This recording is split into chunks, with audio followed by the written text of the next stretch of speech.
Friends, welcome to my channel. आज मैं आपके लिए प्रश्नावली 5D का पार्ट नंबर 3 है वो करा रहा हूँ। इससे पहले 2 पार्ट कंप्लीट हो चुके हैं।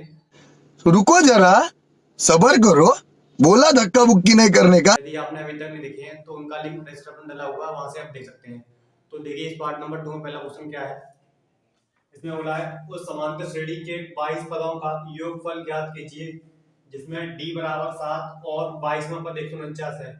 तो इसमें बोला है कि 22 पदों का योगफल ज्ञात करना है और d बराबर 7 दे रखा है और 22वां पद है वो 149 है। तो सबसे पहले जो दे रखा है वो लिखेंगे। दिया है d बराबर 7 है, सार्वधातुक और दे रखा है 22वां पद। 22वां पद वो कितना है 149।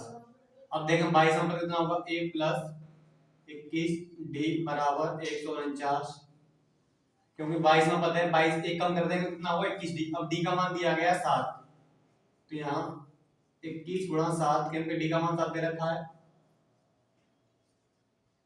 अब 21 का गुणा 7 में करेंगे तो 7 देगा 7 7 दूनी 14, तो कितना है 147 और ये 149। तो a का मान आएगा 149 माइनस 147। तो 147 उधर गया तो 147, अब 149 में 147 जाएगा कितना आएगा 2, तो a का मान आ गया 2। अब देखें a का मान आ गया और d का मान आ गया। अब यहां से हम निकाल सकते हैं 22 पदों का योगफल। तो कैसे निकालेंगे 22 पदों का योगफल 22 पदों का योग एस 22। अब देखें 22/2 क्योंकि n/2 होता है और 22 पदों का दे रखा है, n पदों का योगफल होता है n/2 और यहाँ बोला 22 तो 22/2 2a 22 माइनस 1 इंटू डी। अब यहाँ देखें a और d के मान रखेंगे, 2 से कटेगा 22 11 बार 11 लिख देंगे यहाँ। अब देखें a का मान है वो कितना है, a का मान निकाला है 2, तो यहाँ 2 लिखेंगे। 22 में से गया 21 गुणा d का मान कितना है 7, 11 2 का 2 गुणा कर देंगे 4 हो जाएगा। 21 का गुणा करेंगे 7 में, 7 दूनी 14 और ये 7,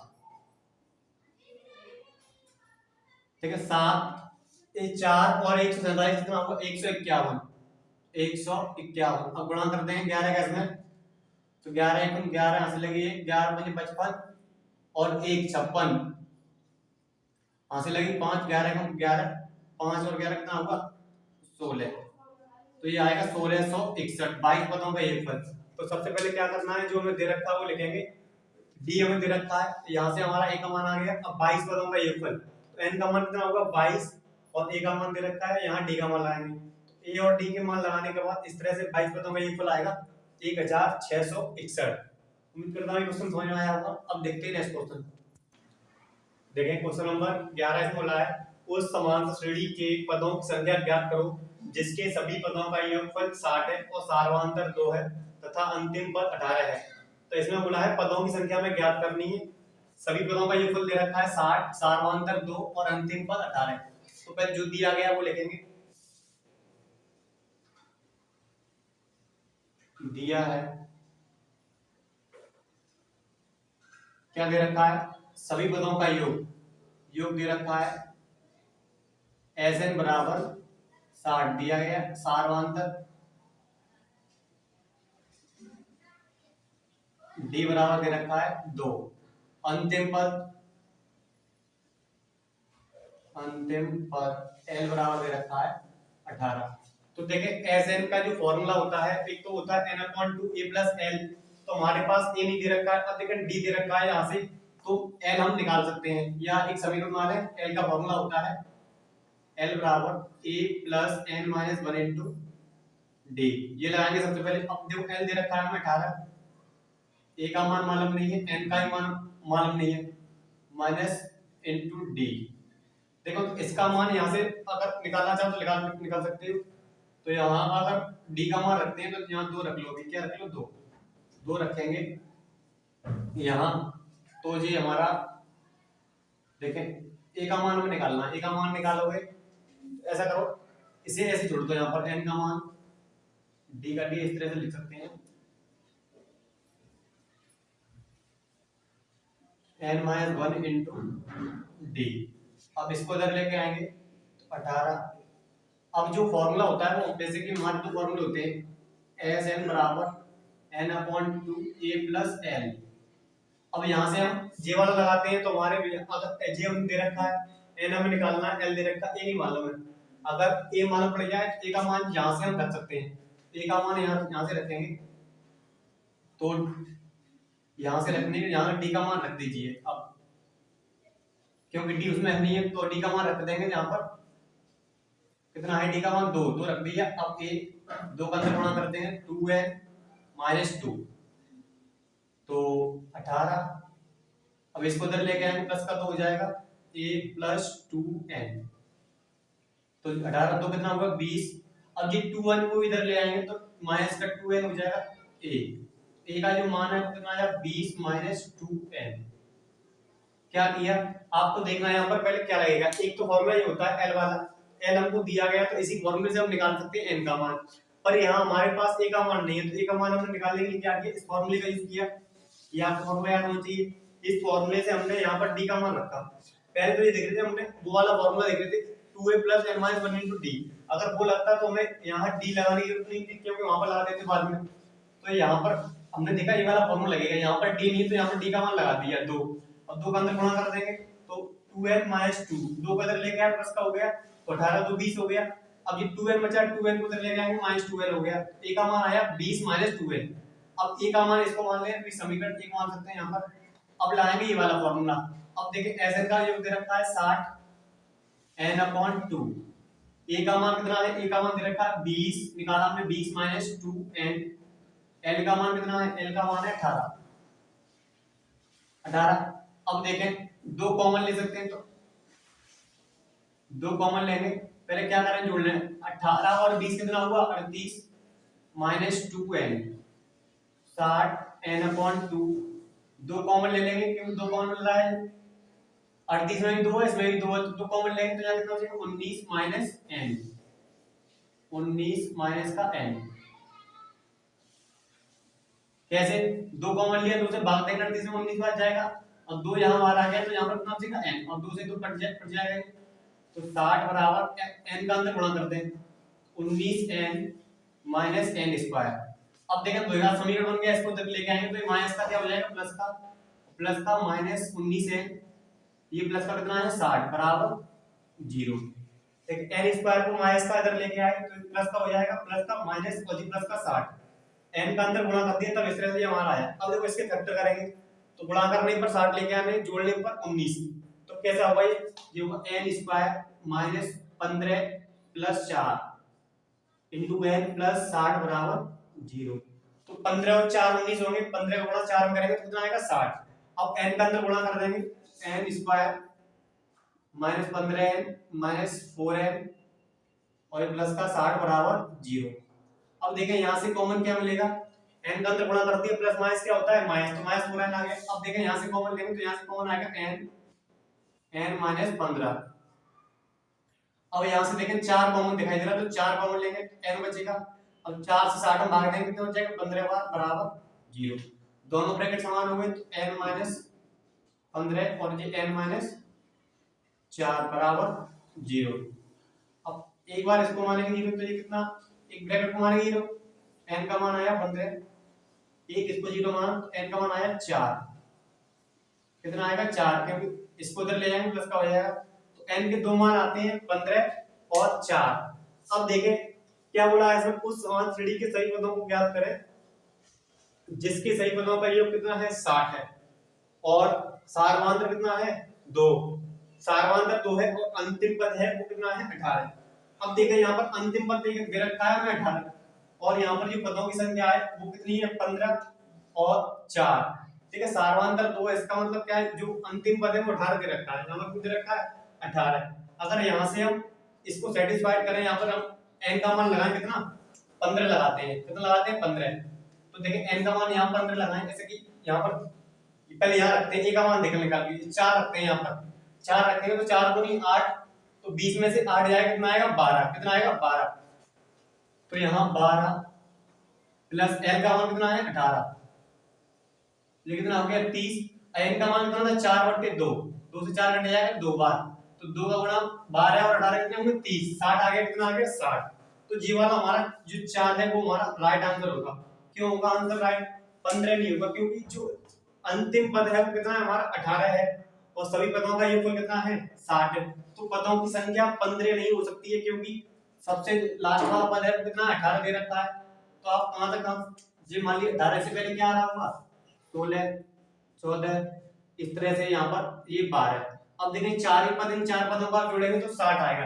तो ये वाला आंसर जो हमारा असंभव होगा, कैसा होगा असंभव। राइट आंसर आएगा वो कौन सा आएगा ये वाला n बराबर 4, क्योंकि योगफल हमारा टोटल 60 है, तो 15 पद नहीं हो सकते हैं, 15 पद होंगे तो योगफल हमारा काफी हो जाएगा। देखें तो हमने सबसे पहले क्या किया, जो दे रखा था बुलाएंगे, यहाँ से a का मान निकाला हमने, a का मान निकालने के बाद यहाँ रख देंगे, तो यहाँ से हमने क्या किया n का मान निकाला, द्विघात समीकरण बनेगा, द्विघात समीकरण बनने के बाद इसके फैक्टर करेंगे, तो 60 के फैक्टर ऐसे करें, गुणा करने पर 60 आए, जोड़ने पर 19 आए, 15 और 4 होगा। अब n का और माइनस का अंदर गुणा कर दिए तो दोनों किसके हो जाएंगे माइनस, तो माइनस के 15 माइनस के 4, तो इस तरह से जो मान आता है हमारा कितना आएगा 4 होगा, ये वाला 15 होगा असंभव। उम्मीद करता हूं ये क्वेश्चन समझ में आया होगा। नेक्स्ट क्वेश्चन देखते हैं। अब देखते हैं क्वेश्चन नंबर 12, सिद्ध करो कि किसी समांतर श्रेणी के आदि और अंत से समान दूरी वाले पदों का योगफल अचर होता है। देखिए इससे पहले मैंने जो 11वां क्वेश्चन अभी आपको करवाया था उसमें n के मान दो आए थे 4 और 15, तो वास्तविक जो उसका आंसर होगा वो 4 होगा। वैसे आप अपनी आंसर शीट में देखेंगे तो 4 और 15 दोनों दे रखा है। 15 आपका जब संभव हो सकता है जब जो आगे की सभी पद क्या है शून्य हो, शून्य पर आगे को हो सकते हैं, क्योंकि जो सार्वधातुक है वो हमारा 2 दिया गया है, तो जो उसमें रियल आंसर है वो 4 होगा, 15 नहीं हो सकता, क्योंकि 4 ही पदों का योगफल केवल 60 हो सकता है। यदि आप आगे करेंगे जितने पद होंगे वो सभी की सभी क्या होंगे शून्य होंगे, पर शून्य नहीं हो सकते, क्योंकि जो सार्वधातुक था वो 2 था, तो उसका रियल आंसर है वो 4 होगा, 15 नहीं होगा। ओ भाई मारो मुझे, मारो मारो मुझे, मारो मारो, नहीं ये मजाक हो रहा है, एक सेकंड यार मजाक हो रहा है, नहीं आंसर में 4 या 15 दोनों दे रखा है, आप दोनों लिख सकते हैं, पर रियल आंसर आपका 4 होगा। तो देखिए इस क्वेश्चन को अब इसमें बोला है सिद्ध करो कि किसी समांतर श्रेणी के आदि और क्वेश्चन नंबर 12 सिद्ध करो कि किसी समांतर श्रेणी के आदि और अंत से समान दूरी वाले पदों का योगफल अचर होता है। अचर का मतलब होता है समान रहना, मतलब आदि और अंत से हम किन्हीं पदों को जोड़ें तो उनका जो योगफल है वो समान आए, उसका मतलब होता है अचर। अब सबसे पहले यहाँ पर मानेंगे, माना प्रथम पद ए है और सार्वधातुक कितना है डी, अंतिम पद है वो है हमारा एल। अब देखें ये हमारे हम जानते हैं प्रथम पद ए, सार्वधातुक डी और अंतिम पद एल, और पदों की संख्या मान सकते हैं, पदों की संख्या क्या होती है, पदों की संख्या, पदों की संख्या बराबर n। तो देखें सब शुरू में मैंने आपको फॉर्मूला लिखवाया था, सबसे पहले आरंभ से कोई श्रेणी है, यहाँ पर आप उसको श्रेणी नहीं बनानी है, डायरेक्ट लिख सकते हैं आरंभ से आरवां पद, आरंभ से जो आरवां पद होता है, आरंभ से आरवां पद, इसको बोल सकते हैं हम टी आर, ए एन होता है, टी एन बोलते हैं यहाँ पर, जस्ट एनवां पद होता है, तो यहाँ पर हम कर ले रहे हैं आरवां पद या एनवां पद भी लिख सकते हैं, आरवां पद जो आपकी मर्जी को लिख सकते हैं, क्योंकि आरवां में इसलिए लिख रहा हूँ अंत से जो मैं लिखवाया था अंत से आरवां पद, तो इसलिए मैं यहाँ पे ले रहा हूँ आरंभ से आरवां पद। तो कितना होगा वो a plus r minus 1 into d, क्योंकि जो यहाँ पर लगा होता है आर है तो यहाँ आर आता है, अगर एन ले रहे हैं तो यहाँ पर एन आएगा। अब देख आरंभ से आरंभ पद हो गया हमारा, अब देखें अंत से आरवां पद,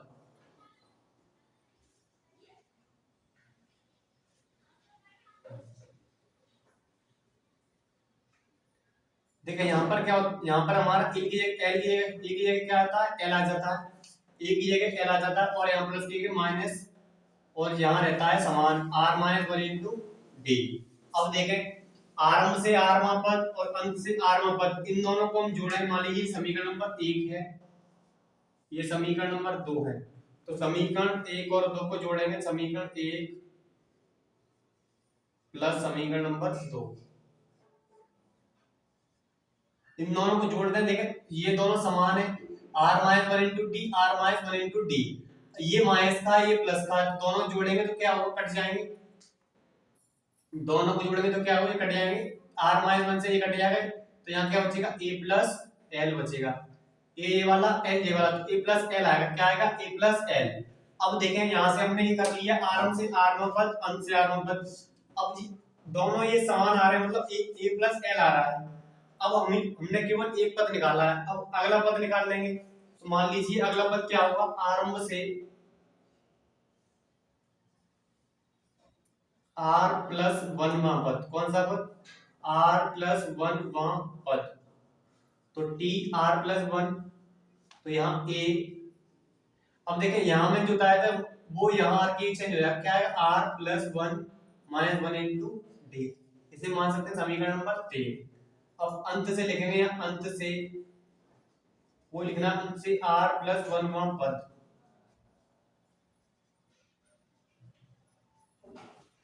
l माइनस r प्लस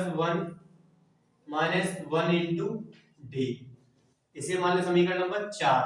अब देखें यहां निकाला था हमने r वहां, तो यहाँ पर r आ जाएगा, यहाँ निकाल रहे r प्लस वन, तो यहाँ पर r प्लस वन लिख दिया, माइनस वन तो चल ही रहा है, माइनस वन तो होता है r प्लस वन, यहाँ पर भी यहाँ पर भी।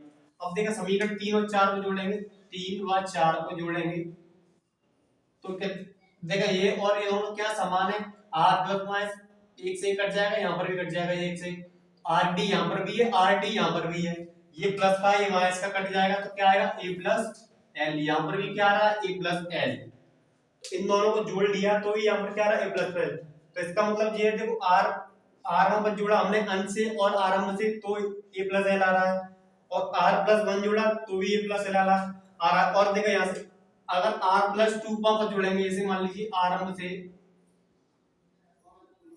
r प्लस टू पद, r प्लस टू पद, तो ये यहाँ पर भी कितना आएगा, a plus r plus two minus one into D.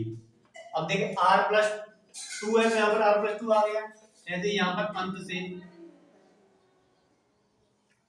Same लिखना है, यहाँ पर l minus r plus two minus one into D, समीकरण नंबर 5 ये 6, इनको भी जोड़ेंगे तो कितना आएगा, देखिए समान समान है यहाँ पर, तो इसे ही कट जाएगा, यहाँ पर भी क्या आएगा, a प्लस एल, इसका मतलब क्या है, देखो यहाँ a प्लस यहाँ पर भी आ रहा है l, यहाँ पर भी a प्लस एल आएगा, और यहाँ पर भी a प्लस एल आ रहा है, तो अचर का मतलब ये होता है, आप कोई से भी पहला दूसरा तीसरा चौथा पद कोई सा जोड़ेंगे, तो सभी को जोड़ेंगे तो अंत से और आरंभ से, मतलब शुरू से लास्ट से कोई सा पद जोड़े, 1 2 3 चौथा पांचवा छठवां, तो हमारा सेम आएगा, क्या आएगा, समान आएगा, तो यहाँ पर लिखेंगे अतः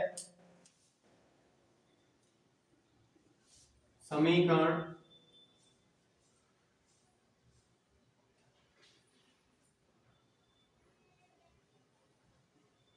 एक दो, समीकरण 1 2 3 4 और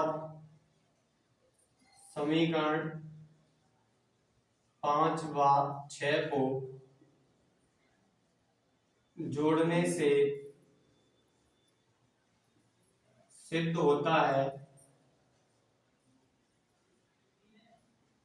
है कि, और जो लैंग्वेज आपको दे रखी है कि किसी समान श्रेणी के आदि और अंत से समान दूरी वाले पदों का योगफल सेम होता है, तो यहां से ये लैंग्वेज आप पूरी लिख देंगे। यहाँ पर हमने 1 2 को जोड़ा, 3 4 को, 4 5 6 को जोड़ने से सिद्ध होता है कि किसी समान श्रेणी के आदि और अंत से समान दूरी वाले पदों का योगफल अचर होता है, यानी कि समान आएगा, इसका मतलब होता है नहीं ये समान है ना, जो मान है वो कोई चेंज ना हो, तो इस तरह से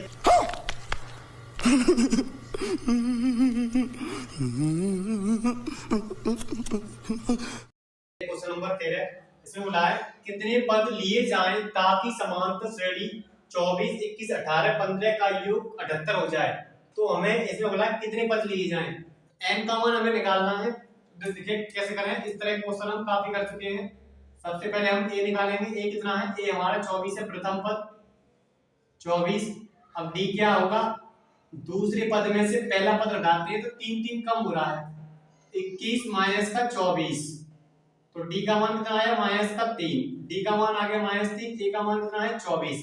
हमें दे रखा है योग 78 हो, इसका मतलब n पदों का योग दे रखा है, n पदों का योग कितना है 78, n पदों का योग Sn बराबर 78।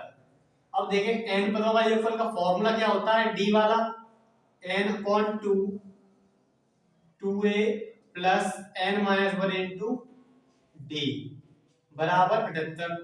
अब देखें यहाँ पर मैं a का मान लगा दो और d का मान लगा देंगे, तो n/2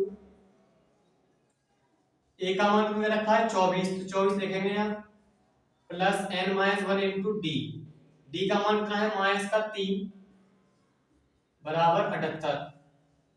अब देखें यहां से 2 का गुणा नीचे, इस संख्या नीचे दे रखी है तो इसका गुणा ऊपर हो जाएगा, तो n ऊपर गुणा करेंगे तो 78 दूनी पर, तो इसको लिख लें 2 का गुणा करेंगे 24 में कितना आएगा 48।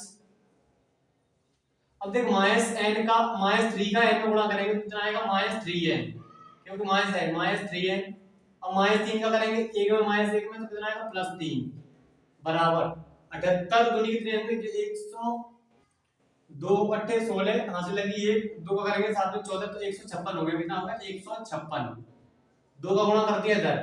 अब देखें n 3 प्लस का है और 48 प्लस का किसका, वो 51 हो गया, -3n बराबर 156, n का अंदर गुणा कर देंगे तो 51n माइनस 3n स्क्वायर बराबर 156। अब देखें यहां से कि माइनस का स्क्वायर है तो पहले क्या करें, माइनस का गुणा कर दें, इसमें माइनस का गुणा करेंगे तो माइनस वाला किसका हो जाएगा प्लस का, और प्लस वाला माइनस का, और ये प्लस का हो गया -156। क्या किया, माइनस का गुणा कर दिया। मैंने बताया था जब भी स्क्वायर वाला पद माइनस का हो तो माइनस का गुणा कर देते हैं, तो माइनस वाला प्लस का, प्लस वाला माइनस का। अब देखो ये भी किसका हो गया माइनस का, क्योंकि माइनस का पूरे गुणा करते हैं तीनों पदों में, जितने पद हो सब में गुणा करेंगे। अब 3n स्क्वायर -51n इधर लेके आएंगे तो प्लस का हो जाएगा 156 बराबर 0, इधर आएगा तो उधर क्या बचेगा 0। अब देखें 3 का गुणा कर लो पहले 156 में, तो इसके फैक्टर करें, क्या करना है फैक्टर, तो 3 गुणा 156 क्या करो फैक्टर, तो 156 के फैक्टर करेंगे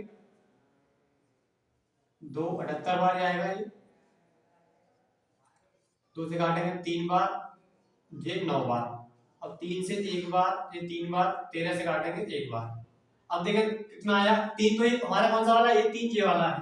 अब इसके फैक्टर ये आए, अब देखिए जोड़ने पर लेके आना 51, तो ये हो गया हमारा 13 39, 3 दूनी 6, 6 दूनी 12, इनका आपस में गुणा कर लिया तो 12 और 39 कितने हुए 51, 12 और 39 51 हो गया, तो 3n स्क्वायर -12 प्लस 39 n बार प्लस 156 बराबर 0।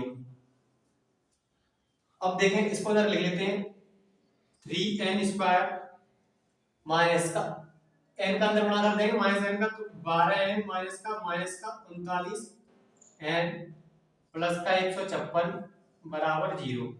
अब देखें यहां से क्या कॉमन मिला, 3 कॉमन है और n भी कॉमन, तो n बचेगा, 3 से 12 भाग देंगे 4 बार जाएगा।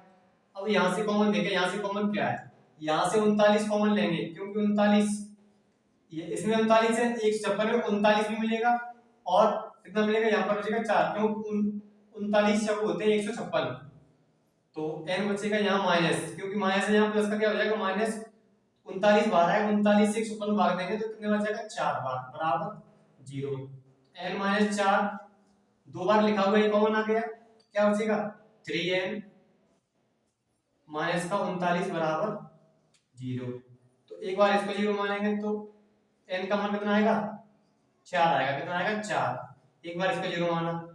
अब इसको 0 मानते हैं, 3n - 39 बराबर 0, 3n बराबर 39, उधर क्या प्लस का हो गया, 3 से काटेंगे 39 कितने बार 13 बार, n का मान आ गया 13, कितना आया 13, n का मान 4 भी आया, n का मान 13 भी आया है, तो इसके दो मान आ सकते हैं 4 और 13, क्योंकि दोनों प्लस के हैं, दोनों ही पूर्णांक है, तो इसका आंसर आएगा n बराबर 4 या 13। इस तरह से ये हमारा क्वेश्चन कंप्लीट होता है। n के मान हम कहीं निकाल चुके हैं, ऐसे क्वेश्चन काफी हो चुके हैं, तो आपको इस तरह से क्वेश्चन जब भी आए तो आना चाहिए। इन क्वेश्चनों की बार बार प्रैक्टिस कीजिए। अब देखते हैं नेक्स्ट क्वेश्चन। अब देखते हैं question number 14।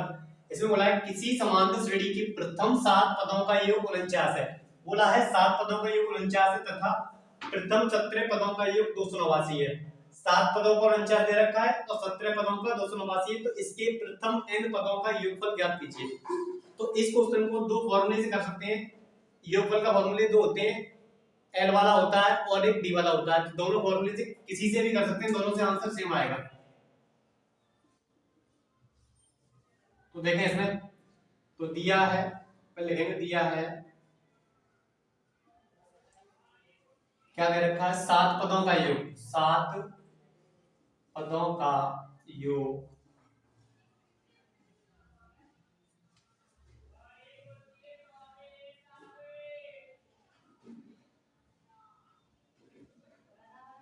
As an S 7 जो दे रखा है हमें 49। अब देखें तो एल से भी कर सकते हैं, डी से भी, जो आपकी मर्जी है उससे कर सकते हैं। तो मैंने यहाँ पर लगा रहा हूँ डी वाला फॉर्मूला। तो 7/2 क्योंकि 7 बोला है, 7 पदों का 2a plus 7 minus 1 into D बराबर 49। ये हमको दिया गया है। अब देखें 7 से काटेंगे 49, ये 7 बार कट जाएगा। अब यहाँ से 2 का जब गुणा करते हैं या 2 यहाँ से कॉमन ले लेंगे तो 1/2 बचेगा। अब देखें 2a 7 में से क्या कितना बचेगा, 6d बराबर 7। 7 से 49 काट दिए 7 बार। अब देखें 2 कॉमन ले सकते हैं, 2 और 6 तो क्या 2 कॉमन में, तो 2 कॉमन ले लेंगे तो क्या बचेगा a। अब यहाँ बचेगा 3d क्योंकि 2 कॉमन ले लिया, 2 से भाग देंगे 6 में 3 बच जाएगा बराबर 7। 2 से 2 कट गया, a प्लस 3d बराबर 7। समीकरण नंबर ये 1 हो गया। अब देखें 17 पदों का योग दे रखा है, तो ऐसे यहाँ पर 17 पदों का योग, 17 पदों का योग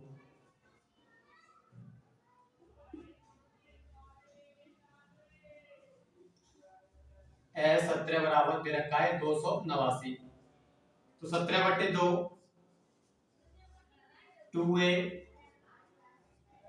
17 माइनस 1 इंटू डी बराबर 289। अब देखें 17 से 289 कट जाएगा कितने बार, 17 बार।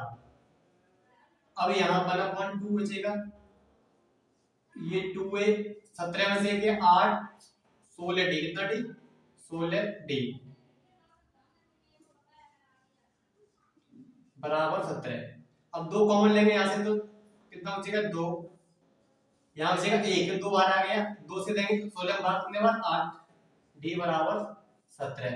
2 से काटेंगे कट जाएगा तो a प्लस 8d बराबर 17। समीकरण नंबर ये हो गया हमारा 2। अब देखें समीकरण नंबर 2 हो गया। उसके बाद अब आप यहाँ से a और d के मान निकालेंगे, तो कौन सा बड़ा है, 8 है ये 3 है, समीकरण 2 में से 1 को हटा देंगे, तो समीकरण 2 में से 1 को हटा देगा। समीकरण 2 में से किसको 1 को हटा दे रहे हैं, 2 ये है, 2 में से 1 को हटा दे रहे हैं, a से 1 कट जाएगा, 8 में से 3 जाएगा, कितना बचेगा 5d, 8 में से 3 गया 5। अब देखो 17 में से 7 जाएगा कितना बचेगा 10, 5 से काट देंगे 10, d का मान कितना आएगा 2। d का मान 2 हो गया, a का मान निकालना है, तो d का मान समीकरण 1 में रख दे या 2 में। अब समीकरण 1 में d का मान रखने पर अब देखें समीकरण नंबर ये 1 है, a 3d, d का मान कितना है 2 बराबर 7, a प्लस 6 7 6 हो जाएगा, माइनस का हो जाएगा तो a बराबर कितना आएगा 1। a का मान आ गया 1 और d का मान कितना आया था, d का मान आएगा 2। अब देखिए n पदों का योग निकालना है, n पदों का फॉर्मूला क्या होता है, n पदों का योगफल n/2 2a n minus 1 into d n/2। अब देखें a का मान कितना है, a का मान 1, n माइनस 1 इंटू d का मान 2, तो यहाँ n a का मान रख दिया 1, d का मान 2। अब देखें 2 यहाँ पर भी है, 2 यहाँ पर भी, कॉमन ले लेंगे तो 1/2 n/2 कितना n/2 2 ले लो कॉमन, तो क्या बचेगा यहाँ पर 1 बचेगा प्लस n माइनस 1। देखो 2 यहाँ पर है, 2 यहाँ पर है, 2 ले लिया कॉमन, 2 आ गया जी, n अपॉन 2 ये बाहर है और 2 ये आ गया, अब 2 से 2 कट जाएगा तो अंदर क्या बचेगा 1 प्लस 2 बाहर आ गया तो n माइनस 1, अब 1 से 1 कट जाएगा। अब देख n ही है, n का n में गुणा करेंगे तो कितना आएगा n स्क्वायर, तो ये आ गया n स्क्वायर, क्योंकि n जीता तो इस तरह से हमारा n स्क्वायर आ गया। तो क्या करना, पहले आपको जो दिया गया वो लिखेंगे, समीकरण नंबर यहाँ से 1 बनाएंगे फिर 2। अब यहाँ से एक और समीकरण नंबर 2 बनाने के बाद a और d के मान निकालेंगे, a और d के मान आने के बाद n पदों का जो फॉर्मूला होता है वो ये वाला आप लगा देंगे, तो इस तरह से sn पदों का योगफल आ जाएगा आपका। n पदों का योगफल पूछे तो n पदों का योगफल कितना है n स्क्वायर। तो इस तरह से ये वीडियो यहाँ पर समाप्त होती है, और जो भी आगे क्वेश्चन है वो आपको नेक्स्ट वीडियो में मिलेंगे। यदि आप पहली बार इस वीडियो को देख रहे हैं मेरे चैनल पर, तो प्लीज ऐसी वीडियो पाने के लिए, ऐसी वीडियो देखने के लिए मेरे चैनल को सब्सक्राइब कर लें। धन्यवाद, मिलते हैं नेक्स्ट वीडियो।